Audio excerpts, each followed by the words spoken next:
a quick clip that UOB has prepared for us.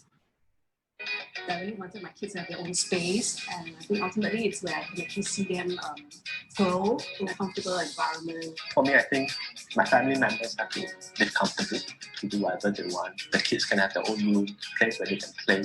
I can actually sit down and do my own things. I think that's important. Hello, welcome to our home. Come on in, we'll show you around. This is where my kids play during the day. It looks pretty neat now because all their stuff are actually all hidden inside here. I've got boxes for my boy, my girl, and then so they know exactly which toys go into which box, and they're all like categorized. So I think we wanted a bigger place to stay. I mean, the kids are growing up, so I guess that's probably the biggest reason why we intended to move. I think we looked through quite a number of different types of flats. Maisonette, we look at executive HDBs as well. Maisonette was actually a top priority, but I mean, Geraldine felt that it's dangerous. First, it's dangerous. Yeah, because my son is kind of clumsy, like me. So executive, it didn't really offer that space. It wasn't much different from our previous place. So I guess Jumbo was the best option for us. So the bank loan was the critical factor. If I couldn't get a bank loan, basically we had no place to stay because we sold our property. So during that period of time, we had a budget set in mind, but we didn't really know what the valuation of this place. We had to take the risk because we wanted to move in as soon as possible. But thankfully, I think we were quite lucky. The difference was about 10 grand. Well, I think my mom really helped us a lot in terms of taking care of the kids, helping them to go to school, cook for the kids, and even for us as well. So that really is quite a lot of things for us. 其实跟家人住在一起是最幸福的，而且每天都有人陪我一起用餐，也可以一起互相照顾，共享三代同堂的天伦之乐。所以我很珍惜这种生活。家里有亲人，有温暖，有亲情，还有2个可爱淘气的宝贝，满满都是温馨，我喜欢。 I can see my kids, growing up in this place quite comfortably. I can picture myself, old and grey, still watching my Netflix, my bed. Yeah, I think this is a place that we can probably, live here for a very long time, grow old in.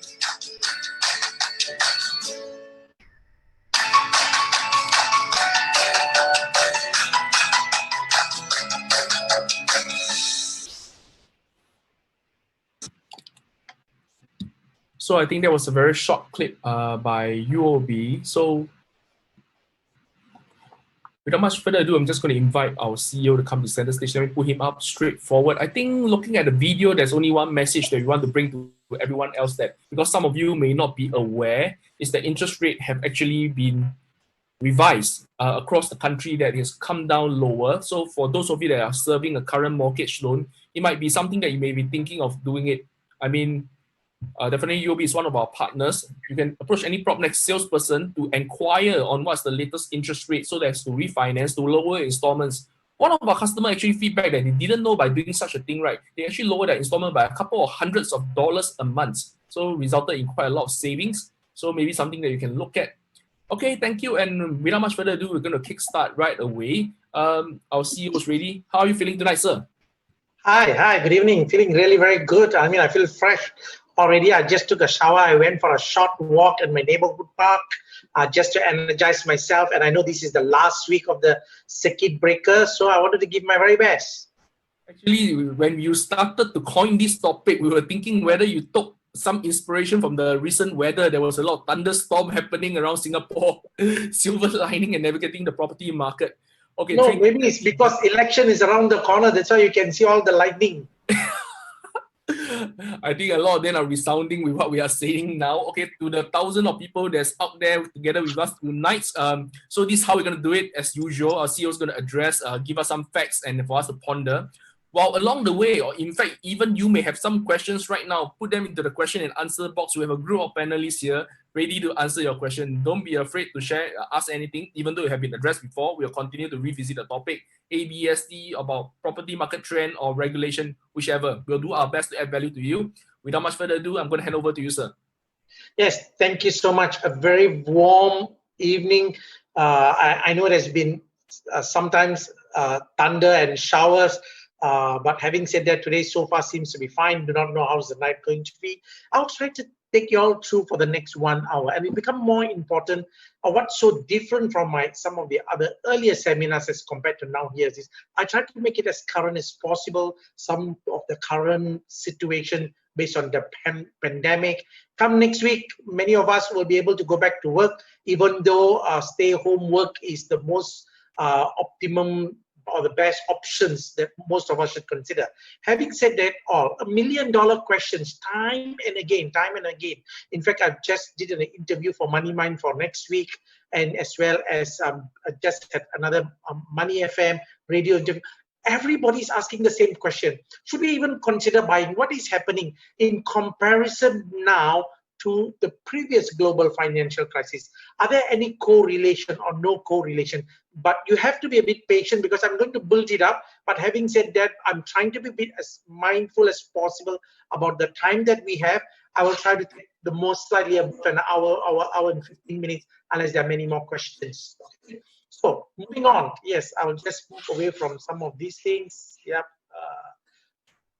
The usual, the disclaimer is basically saying that whatever that I'm talking about, it's all facts and figures are being authenticated to the source, which I quote the source. But having said that, you still need to speak to our PropNex salespeople, because for each and every one of us, the needs are very different. At the speed that sometimes I talk, you still have to do some of your little bit of your diligence and understanding based on your specific needs. Okay, as usual, you know me, every time when I start, I always have this game, guess the price, I know whatever property, but because I do not want to take too many, I just go one particular property. All I want to do here is 1,000 of you who are now probably listening, I just want you to give me a mental answer. Unless, of course, you're bold enough, you want to just go and type in your answers, whatever, it's okay. This is the property. I'm talking about a simple landed property.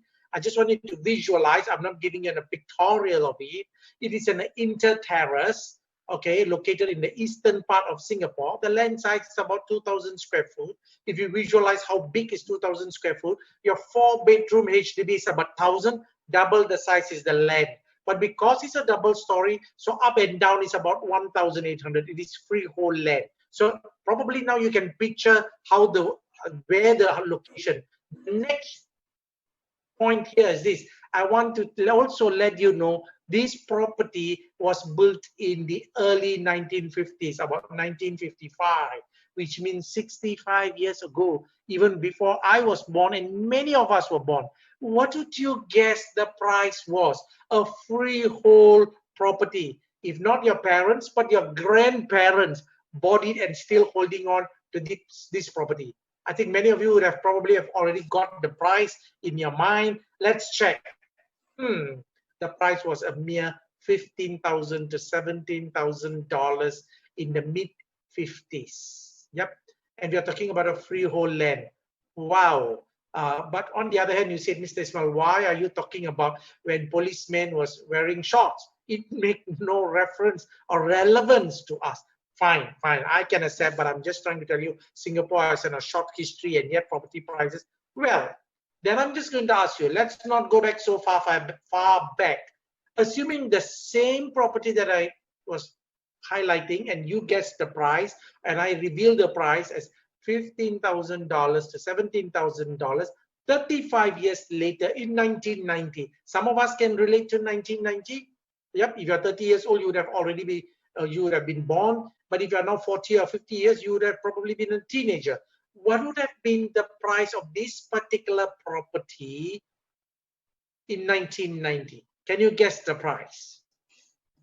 And the price here is 350,000 to 400. Why do I give you a range? Sometimes it's a condition of the house, and within the eastern part of Singapore, there are far east towards Bedok side, or is it at Sgrealestate side, or even Mountbatten side? It all stretches all part of the east, and depending on location, conditions, but generally the property prices were 350,000 and 400. Then the next interesting question here is this. If your parents bought it 30 years ago, your parents or your grandparents, whoever you say, just 30 years ago, that is quite imaginable, 1990. And if they has taken a 30-year loan, what do they have received is that they have fully paid up the loan. Therefore, there is no more loan to this particular property. And my question here is what is the price today? I'm talking about almost a similar condition, you know. I'm not talking about a lavish renovation being done. A property that was 15 to 17,000, about 30 years thereafter came to 350 to 400,000 in 1990. And if you are holding, or parents still holding to the property, and if you want to sell, any of our PropNex salesperson probably will even be able to sell higher than the price I'm going to show it to you. Just try to guess what's the price. And its very lowest 2.2 being in very original condition, because the land already 2,000 square foot. Therefore, a freehold land at $1,100 per square foot is already 2,002, and 2.4 million is only 1,002. And this is, I'm talking about a property that is still in very much original conditions, or it was renovated 20, 30 years ago. Yep. If it is demolished and newly built, we are looking at the price tag of 3 million or more. You see, so that's the point. So you look at it, property prices do appreciate it over time. And if you look at it, the next point here is this: assuming the owner, that was your dad or yourself, or one of your family member, bought the property at 400,000 in 1990, what would his profit be? You already know the answer. I said it's 2.4 million. Therefore, you say, wow, 400,000, 2.4 million, my profit is $2 million. There are many ways to look at it. Yes, if you stay in that house, then it is 2 million profit. But even if you do not, if you're not staying, if you're renting it out, I want to show you the other aspect of it. Put it this way. Someone who bought it at $400,000, assuming it was an investment property then, and the initial outlay was only $80,000. And how did we get $80,000? Because 20% of 400,000 is only $80,000. And assuming the property was rented out the last 30 years. So what is the return? This is what I'm talking about. Return on equity investment is someone who invested 30 years ago a mere $80,000. And then for the last 30 years, assuming you're renting out the property and the rental has been paying the monthly installment, and today when this property is sold at 2.4 million, your 80,000 gives you 3,000% return of 30 times. This is where there's a lot of argument that people are talking about. Inflation erodes, because Mr. Ismail, you say, yes, I bought it at 400,000, but today is 2.4 million, but therefore inflation has eroded. But how can, yes, to an extent you're right, inflation do have impact, because today you cannot go back and buy the same property at 400,000 because the value of dollar is different. But on the other hand, come look at it from an investment angle. But again, does every property give you such return? What about property that are 99-year leasehold after 30 years, 70 years? These are all the questions that I'm going to tackle in a very short while. Okay, so at least you give you a better glimpse of an idea. Same thing. You say that, hey, Ismail, you're talking about so far back. Let me come nearer and nearer and nearer. And we are talking about the sale at Marina Residence. This is just as recent as 2004. And you know, 2004 was after the SARS epidemic. And you know, Singapore during SARS had more people passed on or died as compared to the current COVID situation as of now. And I think things are very much settling down in Singapore. And therefore, in 2004, you know, the sale is such a prestigious place, location, our Marina Financial Center. And what was the price? People who bought it then. The average price was only $900 per square foot. You know, today, even if you want to buy an executive condominiums, it will cost you more than $900.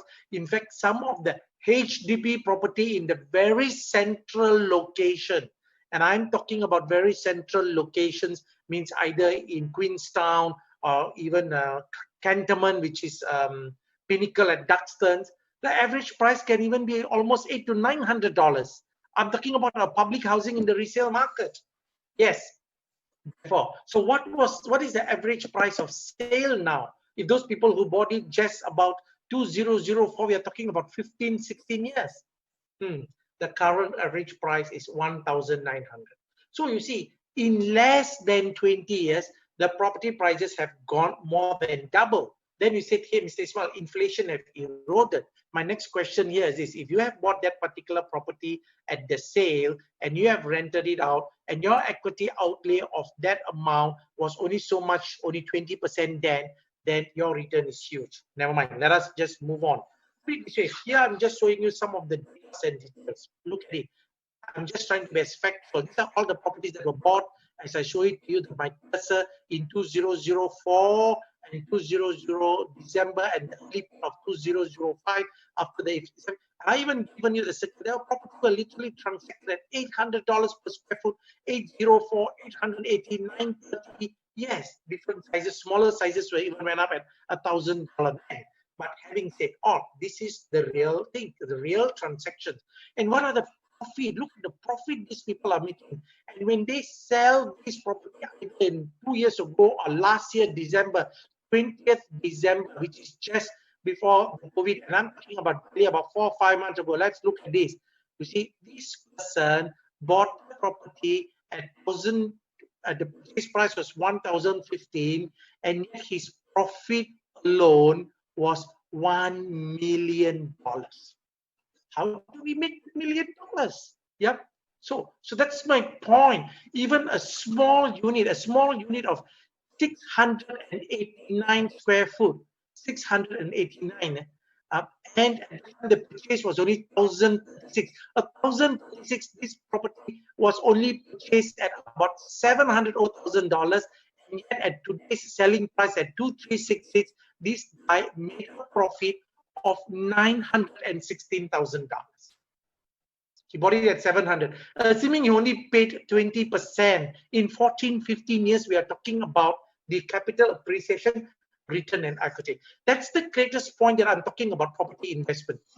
Okay, so far these few examples, what am I trying to teach you a concept is OPM. Actually, OPM talks about other people's money in a very positive way. The other people's money, we are talking about the bank's money. And one of the good things about property is about investing is to leverage. That means you come out your outlay, get the bank to finance either 75% or 60% if it is your second property and so on. And then you get your tenant to pay the monthly installment. Okay, I'm going to give you 1 or 2 examples that is effective. Just to do a simple mathematical and a mental calculation based on the concept of OPM, how it works here. In today's market, if you buy a property at 800,000 and a fair number of properties still available in the market, and based on a current 25% outlay, you just come out 200,000.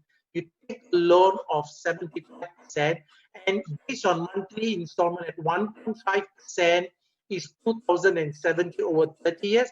If you like to take even at 25 years, is 2,004, and I'm quite certain, depending on the location where you buy, you are able to rent about 2005. And then you look at it, even if the interest goes up to 3% from 1.5 to 3% for a 30-year loan period, the monthly installment is only 2,532. Yes, you are paying much higher because the interest has almost doubled. But the question is your safety net, does it cover the future increase? Because interest is not expected to be low like in current norms forever. Over time it goes up. But the good news here is this: in the last 15, 20 years, Singapore interest rate did not exceed 3%. Yes, there were times it went to 2.2, 2.3, 2.5, and then when a crisis it just goes down. And today, one of the biggest benefit all of us are enjoying here is this: depending on the kind of package you take, you are even able to get a loan below 1.5%. That's really, really exciting for property loan. Okay, good. So the same thing, this person who bought it at 800,000, based on some of the sale example, 25 years later, assuming he has already paid up all the loan through somebody paying the rental, and then if we sell it for $1.5 million, $1.9 million, minus his initial equity, let's say we take back the 200,000, the capital gain on the investment of the equity is 1.7 million. For $1.7 million over the initial investment of 200,000 have given us 8.5 times or 850% return. Therefore, my next question here is this: how much you expect inflation to erode? Even if you take inflation at 3% over a 20-25 years, it only goes double or triple. That means if your 200,000 equity will become 400 or 600. It makes about 500 plus. But now you are making a return of 1.7 million. Therefore, you are ahead of inflation. That's the key message, because you are leveraging using the OPM concept. Okay, never mind. If box could be a bit heavy and so on, but not to worry about. I will just go on a bit more slower, give you more examples. You see, I went on to the history. I went on to 1990. I went on to 2004 when the sale, and I just want to show you something real.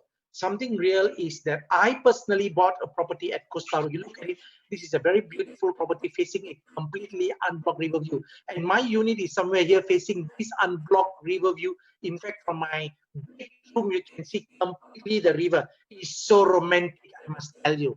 I just bought a 1,000 square foot property, okay, in 1995. Why am I sharing this here? Look at it.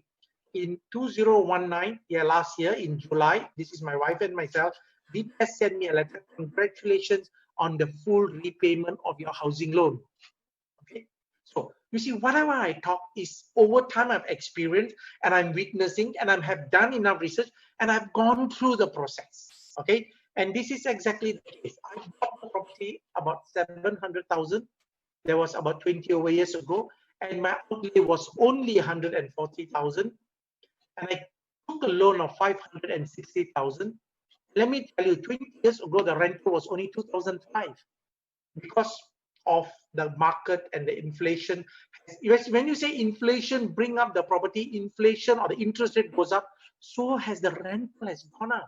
Now that you know I have no more loan, $3,900 is pure cash. In fact, the last couple of years, the last 5-6 years, my bank installment is 2,000 over. I was having a positive cash flow every month because the rental has gone up over time, again due to inflation. So what is my message here is this, read this way.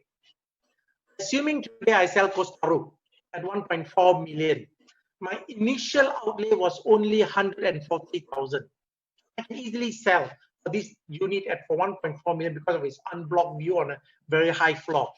Capital gain here is this: I take 1.4, I minus 140, I make 1.26 million. As you saw the letter from DBS, I got no more loan. And what is the return? My investment is giving me a return of 900%. Exciting, right? Isn't this a good plan to do a retirement? Yep, but buying within our means. Please don't ever get carried away. I'm not here to the 1,000 over of you, everybody tomorrow go and rush. No, no, no, no. We have to do a proper planning. That's why you need to understand what is your objective and your entry and exit plan. Okay, so these are some of the things that I want to highlight. So the key question again, I just want to go from a macro perspective, some public housing, some overall, but please don't get me wrong. I'm not going to dwell so much, but broadly, because I want to bring all the listeners to a clear understanding, because some of you are currently staying in HDB, some of you are staying in the condominium, some of you are in the landed property. Perfectly okay. Nothing wrong about that. But one thing we all need to understand, does our property stagnate after some time? And merely not making a decision, does that help us? Do we want our property and our money to work harder for us, or just let it just take place by itself? Let me illustrate some examples. Look at it. Let's talk about the public housing. Yes, the public housing had a huge up, and at the same time, you look at it in 2013 when the government come out with huge number of BTO flats. Every year, the government increased the BTO flat 25,000, 25,000, 25,000, 25,000. Then they tapered down to 15 and 17,000. What is the price index? The HDB prices in the last couple of years have not seen the sunlight. That means they have all been in doldrum, or from 148 have come to 131. You look at it the last 3 years, it has been generally flat, 131, 131, and 131. It is not going up, neither is it working hard. Okay, so my next point here is this is exactly what I'm trying to illustrate to you. You see, those days, I'm not even talking about our parents' time. I'm just bringing you to the last 10 years to 15 years. If you go just 10 years from today, 10 years, today's 2020, we are here. Yep, I just bring you 10 years ago. Can you imagine? Public housing in a singular year went up by 14%. And then the following year, 9 years ago, public housing goes up by 10%. And look at it in 2007 and 2008, 17%.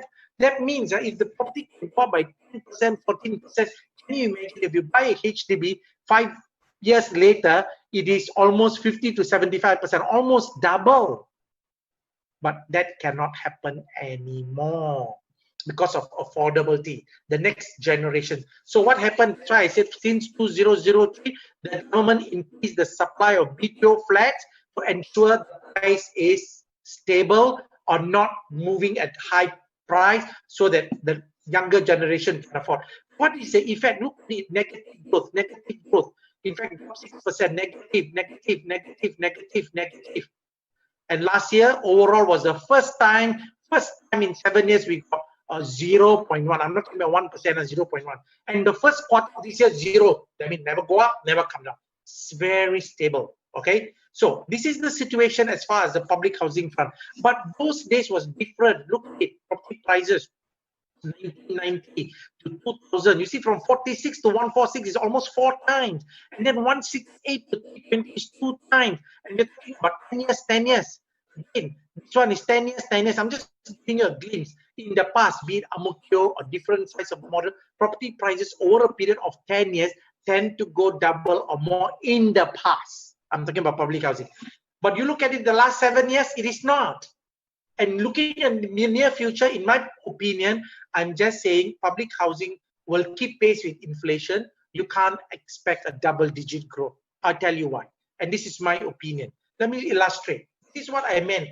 Imagine you think, hey, Mr. Ismail, you may not be right. In the future, public housing may go like in the past. In the past was 70%, 40%, 10%, 10%. Why can't it go? My opinion, it can't. Why it can't? Because it is not sustainable. You see, I just took an assumption. Assuming you bought a property just 2 years ago for 500, and say for 5 years it put 10%, 10%, 10%, 10%. Within next 5 years later, the 500, because of 10% increase of being compounded, it comes to 805,000. If you buy at 500, it can go to 805,000, and then you look at it. And then I just stretch it further from 2023 to another 5 years, 805 of 10%, 10%, 10%, it goes to 1.3 million. Does it make sense? Therefore, if you buy a 4-room at 500,000, or either in whichever part of Singapore, either Choa Chu Kang or maybe a little bit more central, Toa Payoh, in the next 10 years, can it be 1.3 million? It makes no sense. So my point here is this: public housing is good, and it should not be seen as an investment. It is a safety net for people, as a roof over the head, and you can stay there. It's perfectly all right. And I've got a lot of my friends, relatives, and my loved ones, even my mom and dad owns a HDB, and they stay there, and sometimes they stay with me. That's perfectly okay. But I want you to just evaluate when a property is no more an asset, when it becomes a liability, and for those of you, if you can afford, can you take the next step within your means? Okay, that's the key message. Okay, let's look at it. Then I want to just ask you this question: what happens to HDB with dropping leases, especially if the property get older and older and older? This has been debated, this has been discussed, and there were a lot of options. But having said that, we must understand, upon the expiry of 99-year lease, basically it comes to zero value, and we have to just surrender the property. Yep. So I mean, this is being real, unless of course not every development, not every public housing, but those that area has got potential for selective unblock. Selective, it is not all. Yeah, you may get a replacement. Okay, so I'll give you another example. You see, I'll give you an example of historical 1969, and we are talking about almost close to 51 years ago. This particular property at Mountbatten, a 3-room, was just a $6,200. Those people who bought it, our forefathers, Actually, I'm referring to my father-in-law bought this property. Actually, in the actual exercise, okay? And it's peak. Remember, before the property prices in 2013, what am I trying to say is, remember, before the peak, this is the peak 2010, before the prices slide down, okay? So this is how it looks like. So the peak was $250,000, but now what has happened here is this: the price has come down. Why it has come down? Because of the lease. Let me show you. You see, because the lease commenced in 1969, the remaining lease is only 47 years, and look at the price, 250. Therefore, when the lease drop less than 50 years, and whoever who buy this and stay there for another 10 years, 20 years, how do you expect the property prices to still keep going up? Because there is a zero value at the end of the 99. There's a zero value at the end of 47 years.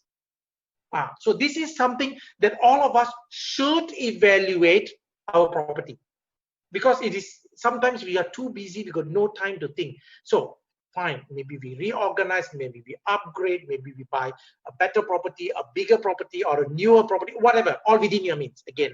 So okay, this is what I'm trying to highlight. Okay, then we talk about it. Then what about a 99-year leasehold? If it is a private property, how is it different from public housing? Or even for that matter, even if you buy or own an EC, executive condominium, which is also a 99. What is the difference? The difference here is this: because it's a private estate, private development, therefore a private developer in an en bloc process can buy over and redevelop the land as long as it conforms to the master plan.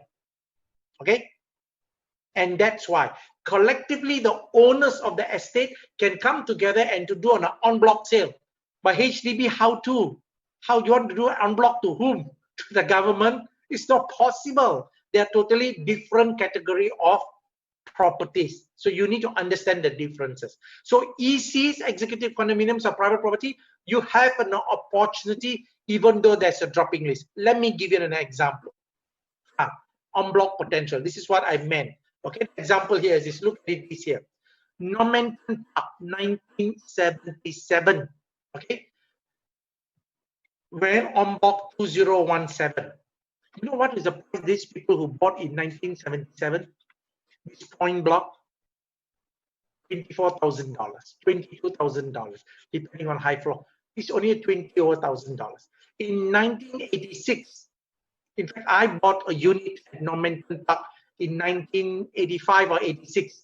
It only cost me $90,000, 90, not even $100,000. And in 2017, when it went on, even though you see the balance lease is only 59 years, because a developer bought it for $830 million, because they're going to demolish and then they're going to rebuild. And you know what each owner got from that? $1.8 million. You see the upside, even though some are lease dropping, and yet because of a redevelopment potential, and it is not applicable for all properties. There are many considerations, plot ratios, master plan, and all other things put together. But there were opportunities where people were able to exceed with a reasonable profit for their retirement or for whatever they want to plan. Same thing. Look, this was previously HUDC, Sun Fu Will. Okay, and then where it developed about it for $630 million. And right now, a new development, a beautiful development is taking place by the name of Jadescape. You must go and take a look. Please, you're free, even you're not going to buy, talk to any of our PropNex salespeople, and then just go and zoom and understand. And when the circuit breaker is over, go and take a look. It is really a masterclass show flat, smart living. You will be mesmerized. But that's not my point. My point here is this: each owner still got $1.78 million. Buying an HDC in 19. You see, this one is the lease is still so much lesser. You still got 70-year lease, 69, right? 86, I'm blocked in 2016, and still got 69-year balance lease. And yet, a private developer was willing to pay each owner $1.78 million for a HUDC because of unblocked redevelopment potential. So there is a difference between whether there's an en bloc potential as in a private property, even though it is a 99-year leasehold. So just for you to understand in a macro perspective. Let's go on top. If I'm going too fast, Eddie, you can just let me know. If not, I will continue at this pace. Okay, good. What I want to share now here is this. I want to talk about price movement and stagnation. Why this is important. You see, one of the biggest issue here is this. A lot of owners, because we are so busy at work, and therefore our simplest way here is this, not to do anything. Whether it's a crisis, not crisis, like Eddie was just highlighting. Bank loans, all the rates, interest rates, mortgage rates have dropped hugely. Maybe if you are not within your lock-in period, this may be a good time to even refinance or reprice. You don't even need to shift a bank. Talk to the same bank and say, hey, give me a better interest rate. Because if you don't talk, they're still going to charge you 3%. Can you understand? That's the reality of the world. Yeah. So you will always have to have a proactive monitoring of your property, your interest, your installment, and all other things. That's the way that we look at it. I'm just going to quickly share with you about why some private property and resale properties after TOP stagnate. Let's look at this slide. What does this story basically say? Okay, some of you may have seen these slides in some of the other seminars or lectures. Even Kevin would have shared this. Sometimes we borrow some slides and so on.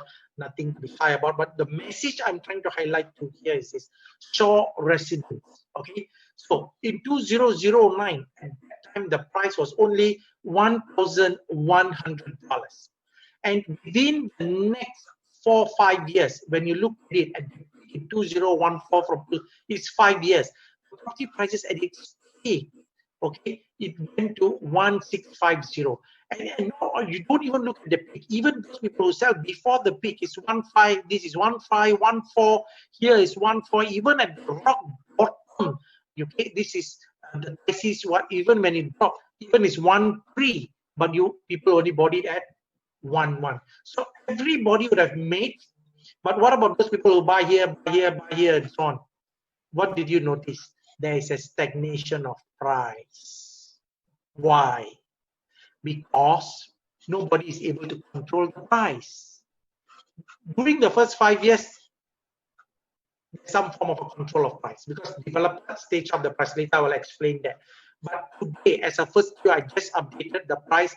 Good news here is this: it has moved up to 1.577 per square foot median. But 1.5 is still lower than the previous peak. But it took a huge long period as a stagnate. I'm not saying that it will forever, but it will just take a very slow pace. This is what happened to a resale property. Give you another example. This is Queens in District 3. Okay, the property was purchased much earlier, year 2007. Okay, but the price was so much lower, and you can even imagine the price. Some of them who it was only at $771 per square foot, and its peak went up to 1336. And those people who cash out hugely made a profit. But after it stagnated again, a couple of reasons. One is because it doesn't appeal as a new estate, and also the market climate has been on a fair amount of doldrum price movement. And as of late this year is 1267. Okay, so prices tend to, a new launch always for the first 5 years you have a good run up because it's still new and there's defects liability the first year, and the developer will stage up the price. Later I will explain. Subsequently it goes down. Okay, fine. Let me show you some more. Same thing is Double Bay. It's shockingly to realize that not too far back, and we're already talking about 10, 11 years ago, people bought it at $670,000. It sounds insane. Yep. And the property went up its peak at 1,207, and then it was just meandering until today's first Q this year is 1,070, still a little far away from its peak, and it will just meander again. Okay, so I'm not saying that you can't buy resale property, and you can't expect to buy a resale property and expect it to surge in the next 5 years. It is a long-term keeping pace with inflation, unless of course you're looking at en bloc. But I must caution you, en bloc you're not control of the cycle. Sometimes you buy, you think, okay, never mind, all I will keep on the en bloc. But how? It may take 10 years, 15 years, you may not be successful. So that's the risk part. Okay, next. Okay, now I just want a little bit focus on new launch market movement. Just now we are talking about some stagnation in the resale properties after some time. Let's look at the new launch prices. Look at it. This property, I'm just giving you, these are all real facts. The development on the 17th of May, May 17th, the property was sold. Similar size, I mean, the similar size 1033, and per square foot was 1,142. Within 6 months, May to October, same year. In fact, this unit is at the lower floor, 0315. This is 0815. Same stack, same tower, same view, but lower floor. Maybe the view is not as good as this, but how much did this person pay? 1348, while this person only paid 1142. So this person bought it at a higher price of 10% more in 5 months. Why? Because all these people who buy, even when you buy a new launch, you will not be able to sell it for the next 3 years. And you can, but you'll lose money because there's a seller's stamp duty. So all buyers are holding on to the property, but while the developers increase price as he sell more units based on demand, and that's where the price goes up. And therefore, everybody, especially the guy who bought it earlier, to benefit more. Okay, so this is one example. Let me give you an example.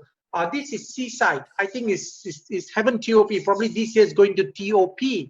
Okay, this development, a beautiful development with some sea view and so on. Seaside residence. Look, the developer sold this property on the 7th floor, and we deliberately choose the same block, same stack.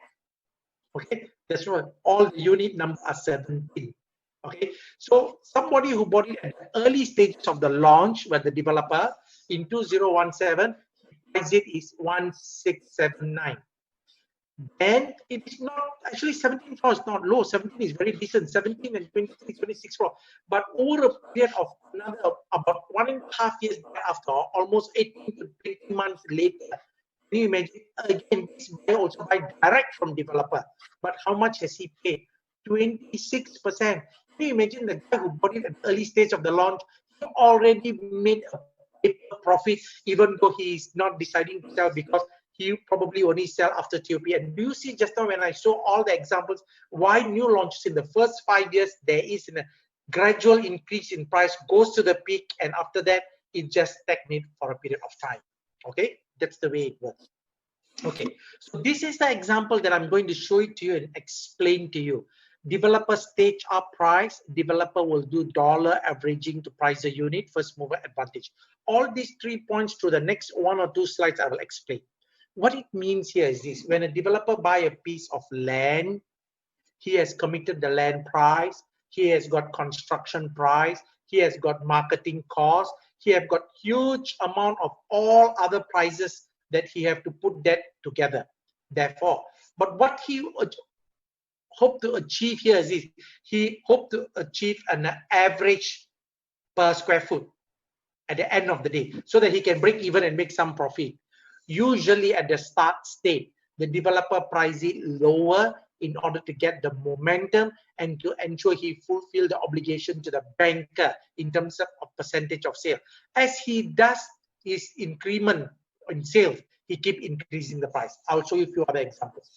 This is an example of a development, Twin View and Resale. Actually, Resale is a very worthwhile development. Even by today's norm, is very rightly priced. Okay, but I want to tell you, there are people who have already made money in Resale. Even it is not overpriced, it's one of very sensitively attractive price. But why am I explaining to you here is this: they are just across the road. Okay, Twin View, the developer bought it at $592 the land per square foot, while Resale, the developer bought $800. They paid 35%. Okay, and I just want to let you know what is the price they sold at the launch. Median price they sold at the launch 1,004, because this was the market was hot. Why? 20, the launch date was exactly 2 months before the cooling measures. Cooling measures were announced that during when? 5th August. This was 2 months before.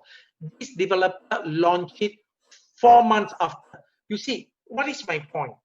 So people say that, hey, developers are not pricing right, maybe price will go down.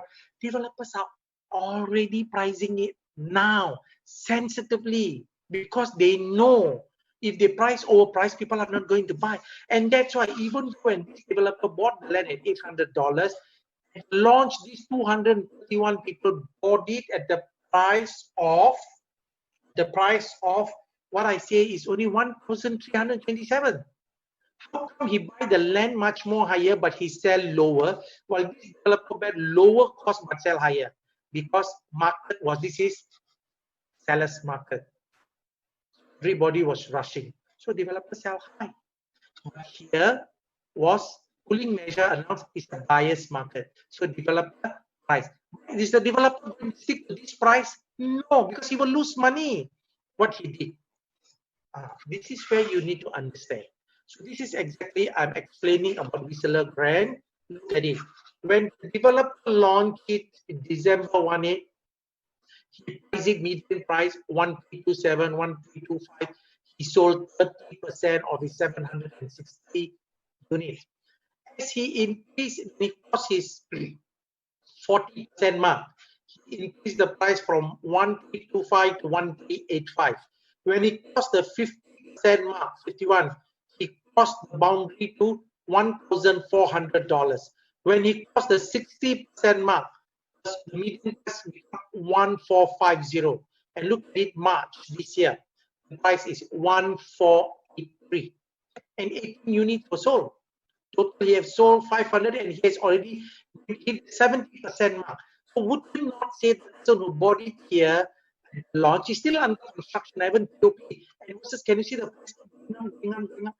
So that's why we always say in my earlier slide, there is a first mover advantage because developers stage up the price and nobody is selling because of seller stamp duty and is still under construction, and that's why people do make some money in the new launches. This is real life, real median prices. These are taken from URA release and updated this morning as of the March latest.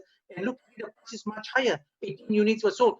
I still think this is a very good attractive price to go at 1480 for that location in comparison in terms of totality, because the developer is trying to average out his price. Therefore, what has happened? People who bought it at launch weekend and people who bought it now would have paid 12% more. But would I say this need to regret? No, because 1480 is still a very attractive price into this market to go in. The developer is averaging it out, so that those at the start that he sell, he literally make very little profit or break even marginal. So you have to sell more so that he will average it out overall for the developer. This is the message that I would like to say. So when you go look at properties, there are opportunities, especially in crisis. Okay, good. I'm just going to pause a little moment in this slide. It looks like very crowded, but I'm not going to ask you to squeeze your eyes on everything, but I just want you to say, all I'm trying to say here is please look at property as a mid and long term. Don't be speculative. Don't come and invest in property with less than 5 years time horizon. I just would not like to encourage anyone to buy less than 5 years. If you say 5 years, 1 year got 4 quarters, 5 year got 20 quarters. Okay, every 3 months is a quarter. Look at it. 1996, when the government announced some additional capital gain tax. Okay, this was around, if they sell a property within 1 year or 2 years or 3 years, the entire profit they make, there's a capital gain tax based on 1/3, 2/3, and kind of thing. Capital gain tax. It was removed. So when all the capital gain tax, people didn't find it attractive. At the same time, 1998, the Asian financial crisis, look at it, property prices dropped 45% in 10 quarters. But when the market started to improve, you can see a V-shaped improve, and within six quarters, 1.5 years, it went up by 40%. Okay, 45 in 10 quarters, yep, 2.5 years, and within 1.5 years, went up by 40%. And then what happened? If you look at it again, but 9/11 terrorist attack, okay, and after 2003 was what? SARS, one after another. So the market in 15 quarters, but it was just in doldrum. The property prices dropped by 20%. But when things started to recover, then from 2005 onwards, In 17 quarters, it was just going all the way the bull run 58%. Can you imagine? So we are not talking about people buying a property having to wait 30 years to go double based on inflation. It's the right timing when the market, because market do move, and it went up by 58%. And talking about 17 quarters is 4 years. Okay, and then what happened? It dropped. You see, 4 quarters it dropped 25%. Lehman crisis. This is global financial crisis. In fact, 25% within 3 quarters. Within 3 quarters. But you know what is a beautiful thing? It dropped 3 quarters, right? In fact, it is not shown here. Within the next 3 quarters, it started to increase. A sharp increase. It went up by 28%. In the next 4 years, it went up by 62%. Okay.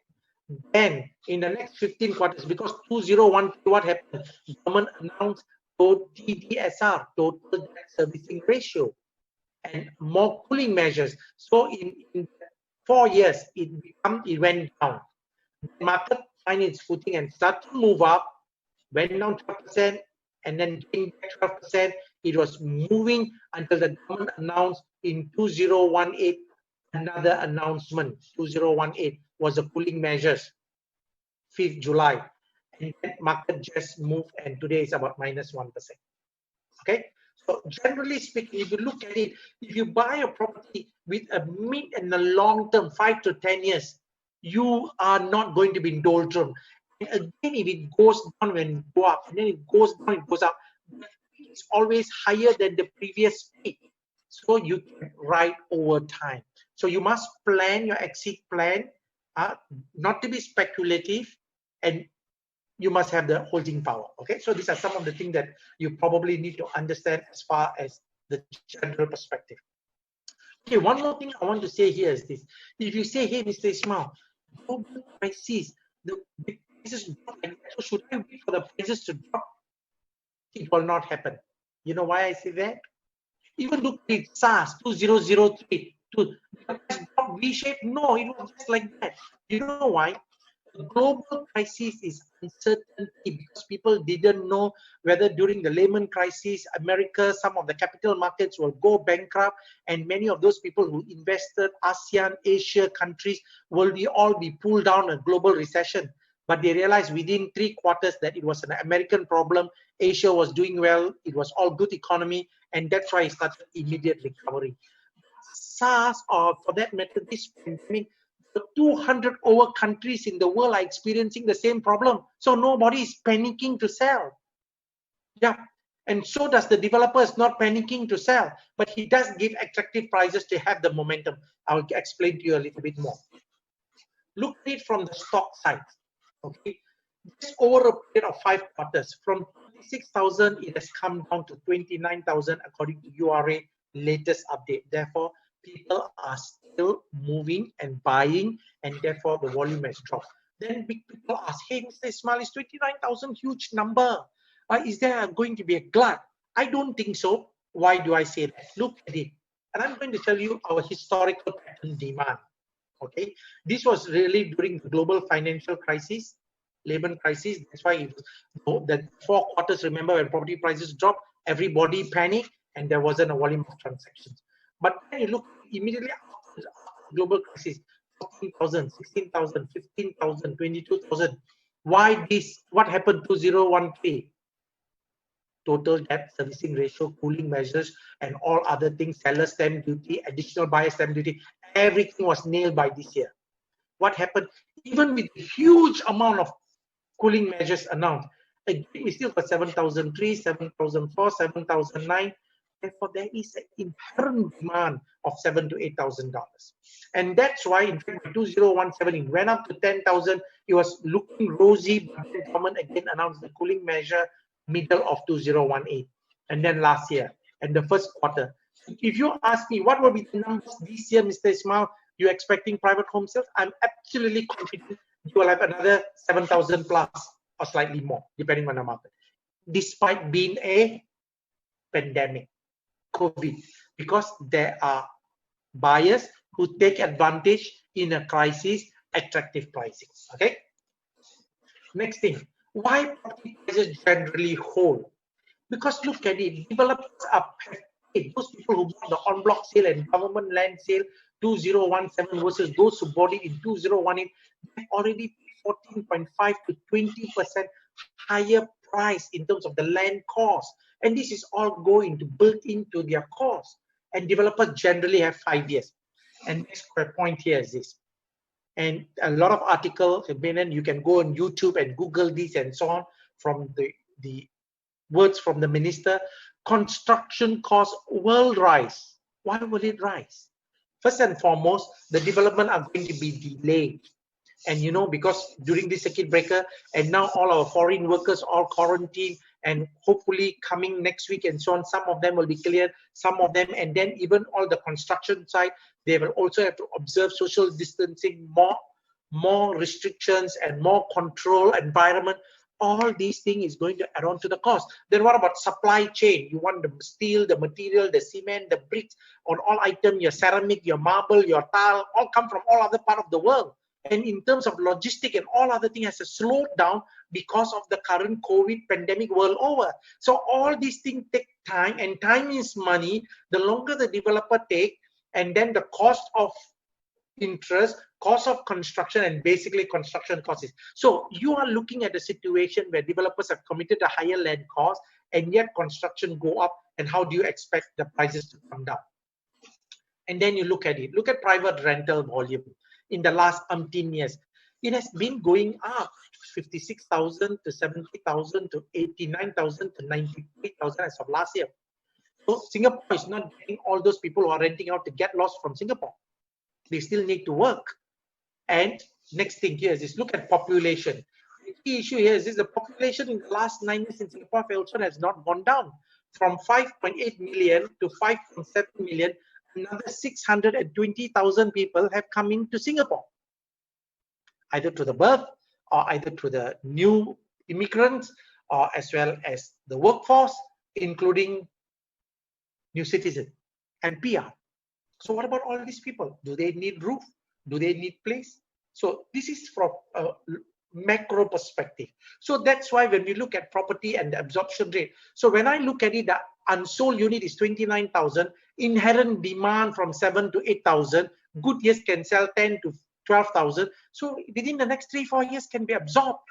And that's the way it goes as far as the demand and supply is concerned.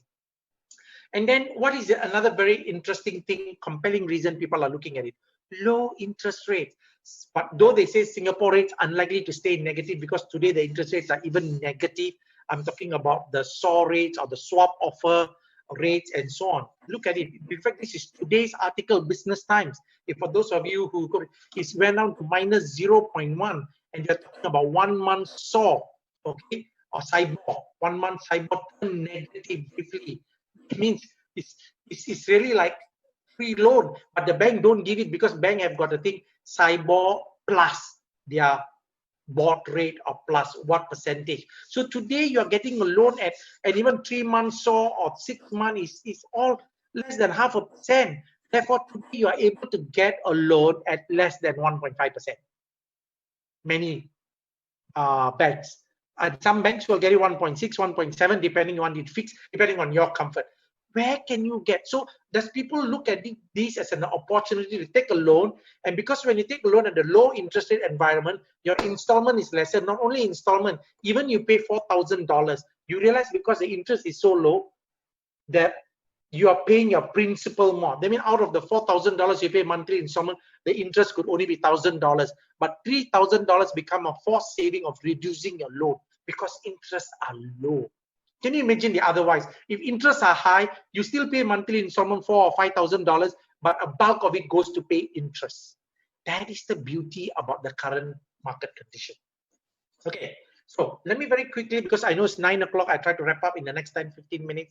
Little bit speedier I will go. Singapore still top regions as a very strong property investment, and you can look at it, historical investment.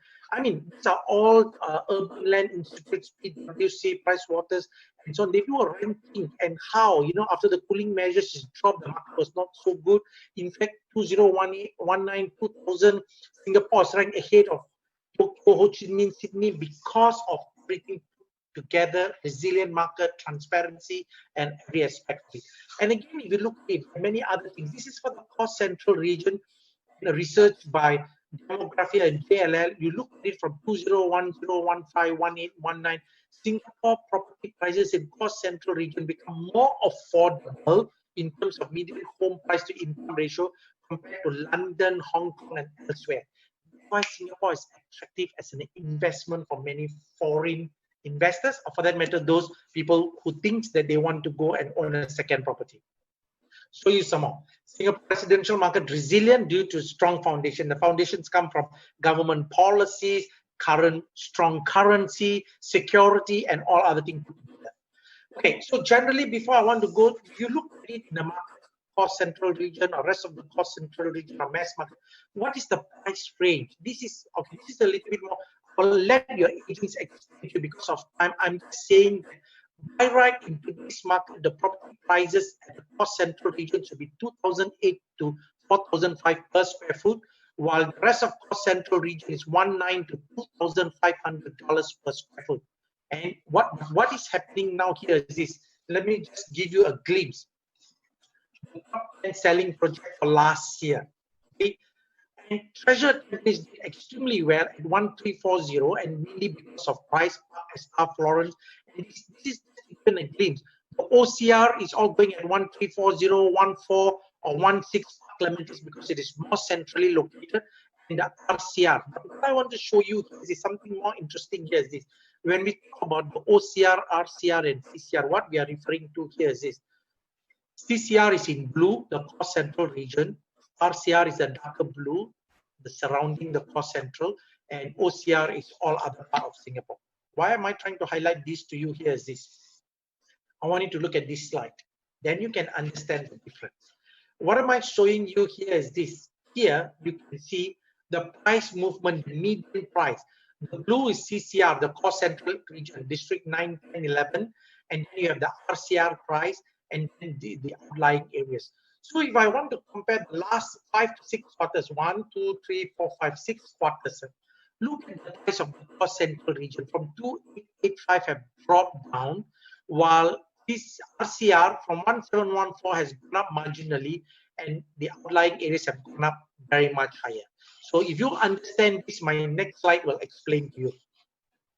Basically, in 6 quarters, the cost central region has dropped by 14%, RCR has only by 1%, OCR has gone up by 5%. And it's mainly because of construction costs, land costs. But at the same time, the difference, can you imagine, some in the past, just 1.5 years ago, somebody who wants to buy in the cost central region, and if he's looking between RCR and CCR, the price difference between these two regions was $1,171. But today, because of the gap, it has narrowed. The difference is only $740. And what we have witnessed here is this. See, median price 2439. M was launched. They sold 73%, 379 units.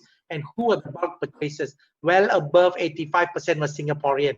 They took advantage of the narrow pricing because of the gap. Because cost central region used to be $3,000, $3,200. When the prices drop, is no-brainer. And we are talking about end of February. COVID was already on the shores of Singapore. It wasn't a pandemic yet, but yet itself.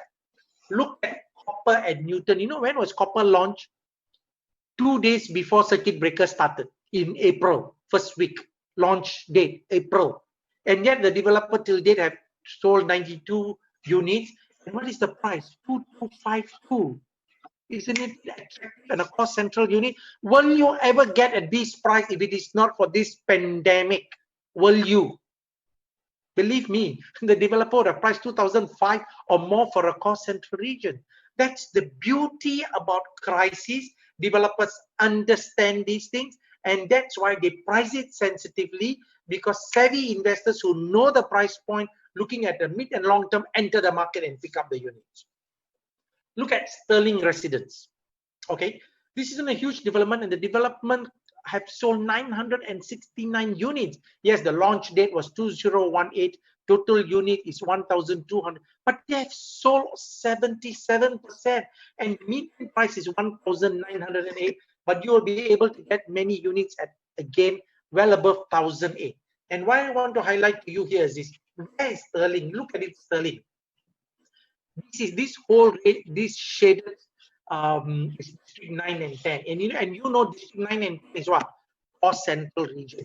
Sterling is just at the doorstep, because when you talk about Sterling is RCR, it's not core. Wampo is also RCR. Marine Parade is also RCR, but they're far away. They're further away. But this is just at the doorstep of District 9 and 10, Sterling, and yet it is very attractively priced. And you know, even at Queenstown, the HDB flats all sell above $1 million. Okay, Sky Terrace at Dawson sold during circuit breaker $1 million. I'm talking about very recent, because people are buying a location, and that's the beauty as far as Sterling is concerned. Because when you look at its surroundings and all its master plan and the development, either side A, side B, I'm not going to go into the details. You can speak to our salesperson. I do see some form of a very positive attraction, because in any investment, you also want to look at its surrounding tenant pool. Who's going to rent out? But then you have your One North, you got Maple Tree, and you got the Tanjong Pagar Raffles place. It's not too far away, and yet you don't pay a huge amount to enter the market. And we are talking about some of the resale flat, the newer resale flat in District 3 are going close to $2,000, above $2,000 per square foot. But Sterling, at the new launch at this stage, the developers are selling above 1,008. Some of the units below 1,009 per square foot. So is it attractively priced, rightly priced? Based on the location, you can make your sums. And I think it is a very positive price. And I'm not going to sell so much, because I decided to select one property which I think, based on some of those examples, definitely is 3 minutes to MRT is very important. Concierge services, facilities, unblocked view, and childcare. Okay, these are all something that, anyway, as I said, what is interesting, this is what is happening. Currently, developers are giving special price. Okay, special stacks. They may not bring down the price, they are not dropping prices, but stack 9, stack 12, certain of these stacks within the development, okay, depending on the size of the unit, either 3.6% or 3% or 2.7% for different stacks, developers are pricing it. But this is only limited to the first 50 units or 20 units, because the developer wants to have the momentum. He wants to continue to close units, and he understands the current market. Buyers who come in are taking advantage. Okay, so this is what I meant by crises do provide opportunities. And these are just to give you a glimpse. Some of the development as stack 13, I don't want to go into detail, but it's a very rectangular or good layout, and these are all equally important. Again, layout, I'm not going to go into detail again. Star price on the second floor obviously is low price. Yep, so that's why you can get it cheaper versus higher floor marginally more. Please talk to my salespeople. I'm not really a salesperson. I'm almost come to the end, but I'm just going to tell you here is you may have a lot of questions, but today, what have I done, my friends? I've done these couple of things in the last 1 hour. I lead you through property as an investment, and why property using as an other people's money, OPM's concepts, banks, loan, leveraging, give you huge amount of return over time. In fact, it far appreciates your inflation because of leveraging, and it is in a good retirement plan. Don't speculate, buy within your means. A 99-year leasehold property over some time has got its challenges, but if you are buying a private property at the right location, there are other opportunities. Having said that, you may have another 1,000 questions. So what I'm going to do here is I'm going to come back again in a webinar on next Wednesday, 8 p.m. But I'm not going to talk any topic. Eddie is going to host. You can find out and speak to my salesperson, and you can send in and you can email all your questions. But I will select those popular questions, and I will go through another 1 hour, 15 minutes, just answering your questions. Okay, so that is happening next Wednesday. Take note, ask your agents how you can get connected with the new passwords and so on. Next thing, tomorrow, I'm so glad more than 1,000 of you are still staying after 1 hour of me talking. Tomorrow, I'm going to talk my last part. Many of you may not have listened the first 1, 2, 3, or 4. Don't worry. Tomorrow, if you listen, I'm going to give you the link to all those that you missed. but tomorrow is going to be a very amazing session, purely not related to real estate, but it is about leadership and building a legacy. I mean, for those of you who have been following me the last 1, 2, 3, 4, last week I touched on how to make $1 million, but this time is how to work as a team and grow your team and build. It's about leadership. Take note, tomorrow 3 p.m. I will be here again for another hour sharing. Okay, $1 million question. Are you ready? What you should do? Honestly, I think you should speak to any of our PropNex salesperson. Believe me, they are so well trained. They are also empowered with tools, calculators, and they can just explain to you at your comfort at no obligation. You should not buy, you should not go in. What is your commitment? What is your liability? All these things could be done. Okay. So what you should do here is this. Please like our Facebook for all the consumers or Instagram, simply because when you like, we will update you the passwords for my leadership training or next week consumer seminars or whatever it is. Stay connected. So with this, I've come to an end and I'm going to pass on to Eddie, the host. I can take any other questions, Eddie. Hi, sir. Thank you for the session tonight. Yes, we do understand that there are comments that the voice may be breaking up tonight due to the connection issue, but we try our best to just answer as many questions as we can.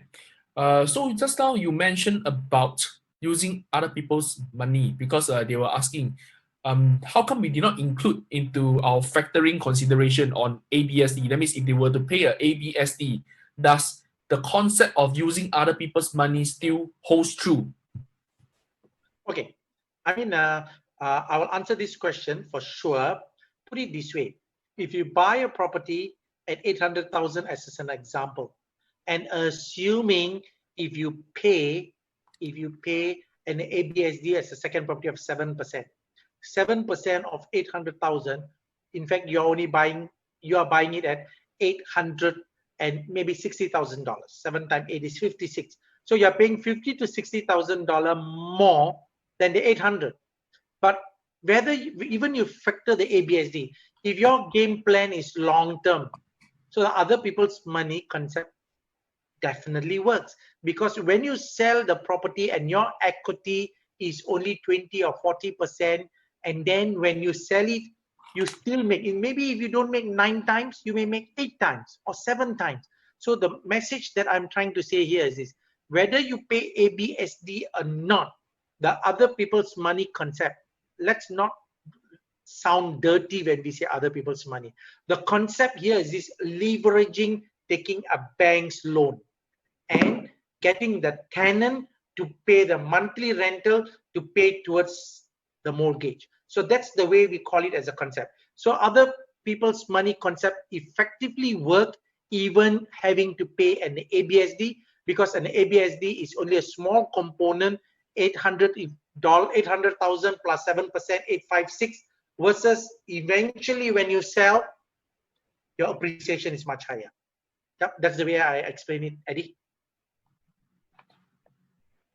Thank you for your sharing. I mean, across the different profiles, Singaporean, PR, and then foreigners, the ABSD is of different rates. But what we are trying to say here is that, let's say that you are a Singaporean or even a PR, you want to go for 2 properties. Okay, sorry, I was disrupted because some of them are calling me now so that we will take their question. But I just urge you that if you are in the participant, just send me a text. Okay, so regardless you are Singaporean or PR, if you were to buy a second property, yes, you do pay ABSD, but the other people's money concept allow you to leverage on other people to foot it for you.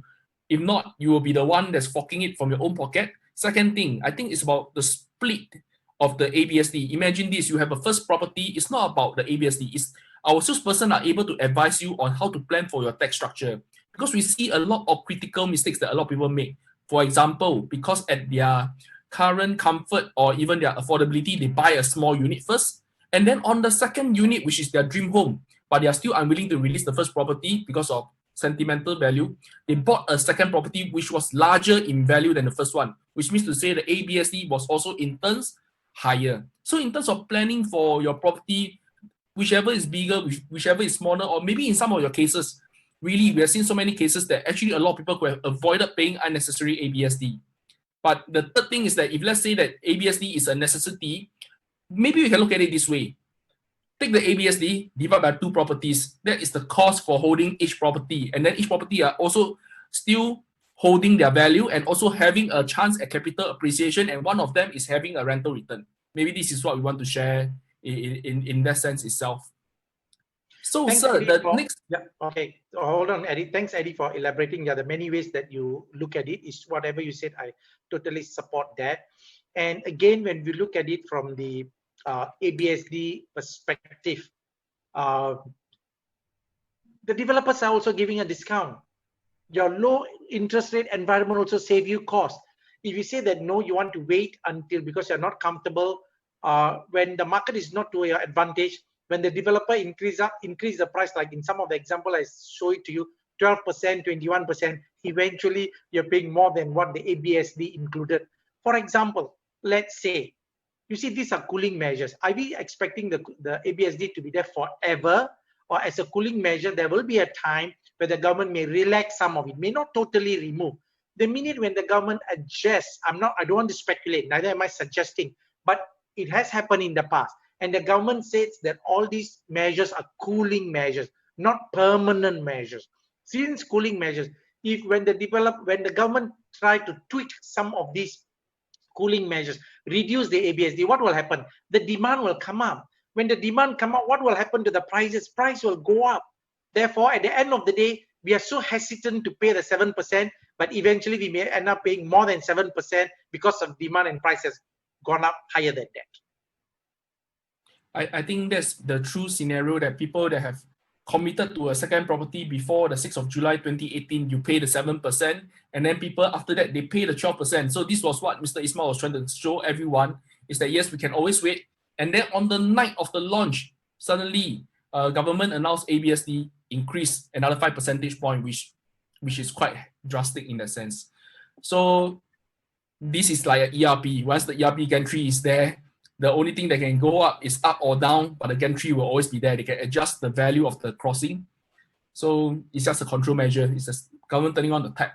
Okay, so Mr. Ismail, so they are asking is that for your OPM strategy, does it work also on a resale property or more so for a new launch? No, okay, fine. The OPM works in all properties. Put it this way. Even if you buy a landed property, even a 30-year-old inter-terrace freehold, you go and buy. But the rental yield may not be as high as a condo. Yeah, because landed property don't have facilities. But if you have the ability to come out 40% and then you buy and then you rent out, yeah, the OPM effectively works. In fact, that's exactly what I did. The bungalow that I'm staying now, I bought it in 2005, 15 years ago. And last 14 years before I make a major renovation, I shifted in, I rented out. And I tell you, somebody else paid almost 70% of my loan, all fully paid up by someone else. And I was renting it out to $8,000 to $9,000. Yep. And today my loan is paid up hugely and I re-renovated and shifted. So again, and for that matter, the property that I'm staying now has appreciated 3 times the value, the overall value. Today, if I sell in 15 years, I would have making a huge amount of capital appreciation. Therefore, the OPM works even in the resale market or new launches, because OPM is in a longer term time horizon. But you have to be selective in the property that you buy, looking at the upside. Is that in a stagnation, the master plan, the surrounding? This is where our salespeople can guide you well. Thank you for sharing this, sir. I think there's a lot of factors that we just want to share with you on selecting a property. These are just some of them. Like next Wednesday, we really do have a question and answer session whereby we really can bring in a more variety of questions targeting what you are concerned about. Okay, so the coming on, because I think it's quite aptly asked, circuit breaker is ending soon. 2 questions they're asking. Do we foresee a pent-up demand for property? Or 2, because people going back to work, they'll be so focused on getting their business back all together, and then they may just slack off from this and then causing a downturn in demand. He's asking which way will it go? Okay, my honest prediction here is this. At least PropNex have done some huge amount of education in the last 8 weeks, thousands. So, and the second part here is this: when the circuit breaker is over, not everybody is rushing to work, because the government is still saying that in stages, you still have to work from home and things like that. But I think what is likely to happen here is this: I don't expect suddenly it fizzle out because circuit breakers overcome next week. There is likely to be I would say, huge pent-up demand. A lot of people following through, putting things into action, whatever they've understood, studied, and gone through the Zoom session. In fact, many of clients have already made the decision. I mean, for all the listeners and customers, I'm so proud to say, during the circuit breaker week of the last 7 weeks, PropNex agents and salespeople have sold more than 300 new launches and more than 1,000 resale new launches, HDB and leasing in just during the circuit breaker period. So this is amazing, because education is wealth. When people take a calculated, planned action, they are not fearful. So I think after the circuit breaker, chances are it will not fizzle out. And I think definitely the volume of transaction will increase compared to during the circuit breaker period. And another thing, as far as pent-up demand is concerned, I'm expecting not immediately in July, but come in months of, let's say, the third quarter, August, September, October, I foresee more foreign interest in Singapore. Believe me. Look at Hong Kong state, city, riots, even just when the circuit breaker or their restriction is lifted. And look at other countries. In Singapore, being in terms of transparency, no doubt we had a fair number of foreign workers, high number, but the Singapore government had the lowest death rate, 20-something, and that's something that people are really very proud of. The government is forefront, transparent, medical, security, pricing, strong currency, and we are seeing a huge interest from foreigners who would like to invest or buy a second property in Singapore. And on that basis, I do expect some pent-up demand in maybe the later part of this year.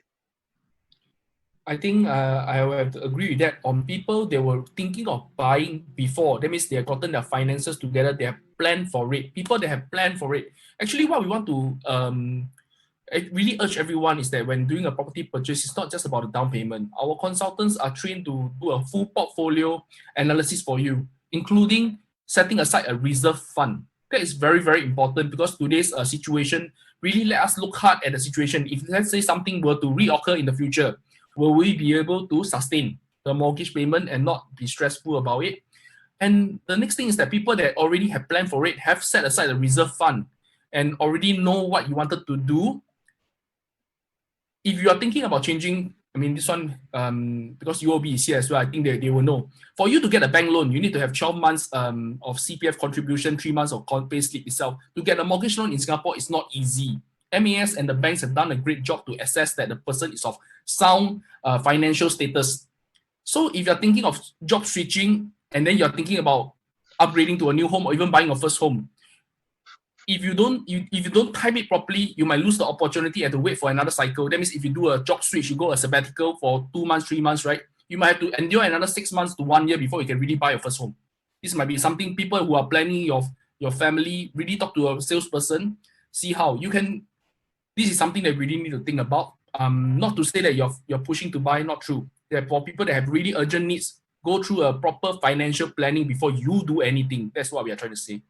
So they're saying is that COVID-19, you mentioned about global liquidity, because they are still actually quite worried about the unemployment. They are saying that developers should be reducing their price to move units. And then the thing is, they are saying if the developers don't sell within 5 years, they are subjected to penalty. Have you ever seen this sort of situation happening whereby developers are forced to pay ABSD and then they reduce price? I think generally when I look at it from a macro perspective. In fact, in my slide, I highlighted there only balanced 29,000 unsold units.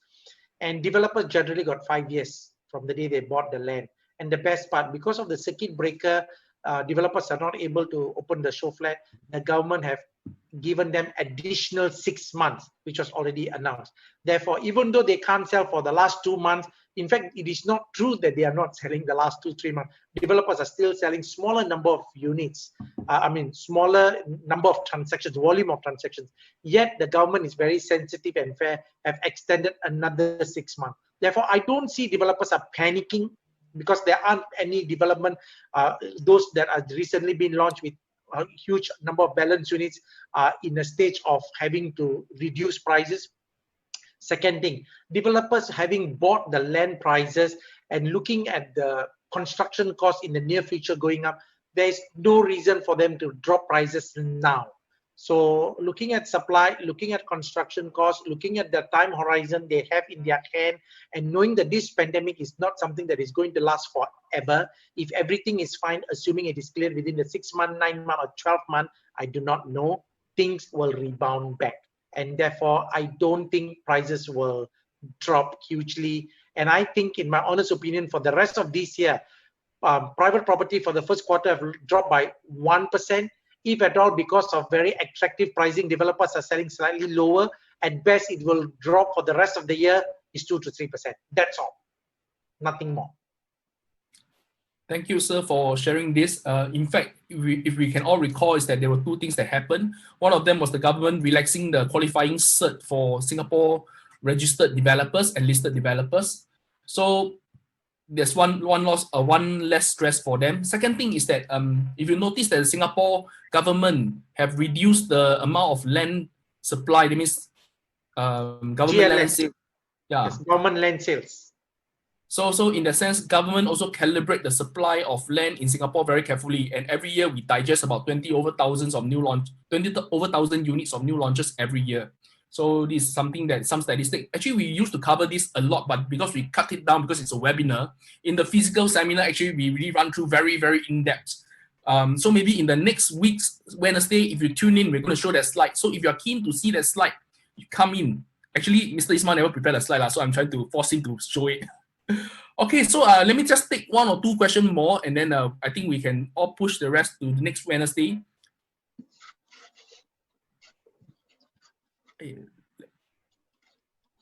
Okay, I think this one is interesting because due to our presentation, they saw something is that the CCR and RCR property saw a price decrease in the crisis. How about OCR? Do you think there's still opportunity? There's more opportunities now for the OCR market? No, I don't think so. Because you know why? Put it this way. There's always a premium for CCR because CCR properties the developer tend to price higher because the demand hugely come from overseas. But during the circuit breaker with all the restrictions of foreign travel, and that's why now the CCR, the developers are targeting the Singaporeans to buy. And that's one of the main reasons why, if you look at it, the M that sold 70%, the copper, they all price it so attractively, and an opportunity where it narrowed down in the absence of foreign interest hugely coming to pick up these units. But when I look at it at the OCR, outside the cost central region, because the land cost they purchase is already $800, yeah, on average in 2018. Yeah. So with the land cost plus the construction cost, which is not expected to be any lower expected, therefore there's no margin for them to drop. So that's why the OCR properties has gone up. And today developers generally overall their price, the profit margin is about a single digit of 8, 9, 10%. Even it's a double digit, it's a low double digit. Therefore, they don't have much room to drop prices. And that's why even those people who expect it to wait, it will not happen. Therefore, let us take a reference. If a EC is selling at 1,150, because the land cost of the EC was already $500. If EC is above 1,001, how can the mass market drop from the current 1,003, 1,004 to EC price? Cannot. So there is an overall demand based on a hierarchy of the properties. So I think prices are expected to be relatively resilient in the moving forward. Thank you, sir, for sharing this. I think we are quite good. Okay, yeah. Just one last clarification because there was a slide whereby I saw it somewhere in the chat box, but I cannot recall where was it. Remember the return of equity. So we are sharing is that from the outlay that we have, the return was about 900 times. But 900%. 900%. But are you talking about the total property price or the capital gain? Okay, let me just explain. Let me explain how it works. Say if you buy a property, I was giving an example. If a person buy a property at, let's say, even I just take my personal example, Costaru. Remember I showed you an example of a Costaru. Costaru is something that if I show you Costaru example here, I think you will get it very much clearer. I bought it at $700,000. So when I bought it at $700,000, so okay, I think we're already there already. Let me see. Oh, okay. Oh.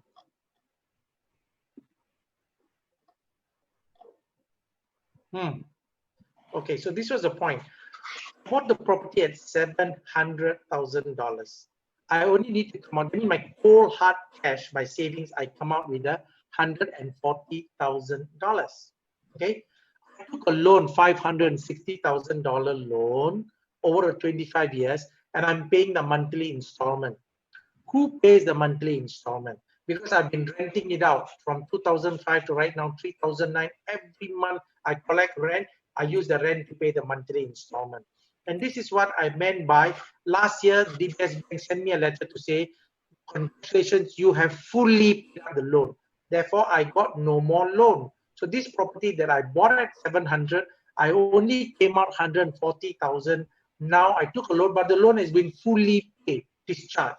So I'm saying that if I now sell my Costaru based on today's estimated price of $1.4 million, therefore, if I sell today and somebody give me the $1.4 million check is going to have my name because I got no loan. I never use any CPF. So my 1.4 million, how do I get the 1.4 million? Because 25 years ago, I paid the $140,000. So when I take the 1.4 million now, I take back the 140,000, my initial outlay, I make a capital gain of 1.26 million. Therefore, the 1.26 million I get, I make a real capital gain, is using this 140,000. Therefore, I've got it 9 times return or 900% return on my equity investment because the monthly installment was paid by the tenant. So that's the way it works on other people's money concept and the return on investment. I hope this slide make it much more clearer for you.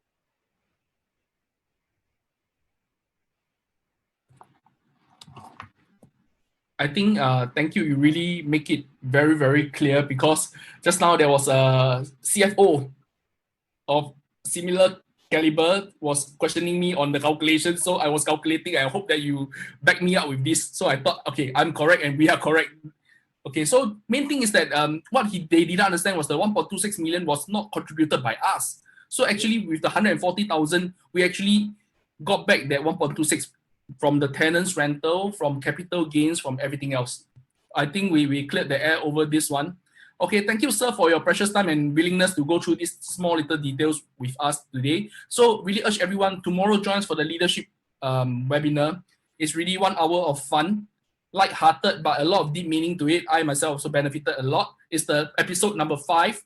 So I'm waiting for it's going to be the highest climax for the entire 5-part series. And then next Wednesday, 8 p.m., ask the property front runners, ask anything. We'll send a link out to all our salesperson whereby you can get the link, key any question you want, anonymously. Can key in anything. The last one, I even got it. Who do we think will win the election? I cannot answer that. So anything else regarding to property or how to leverage, we will share our expertise because most of the other things is not within our domain, so we cannot comment that much. Sir, anything else before No problem. I'm just wanting to wish everyone a huge good weekend before the circuit breaker over. But I really think you should hear my last leadership program tomorrow, 3 o'clock. I promise you it will be beneficial and we will give you the link for all the previous topics that even if you miss. Thank you, sir. Everybody have a good night, good evening. Take care. Have a good weekend. Bye.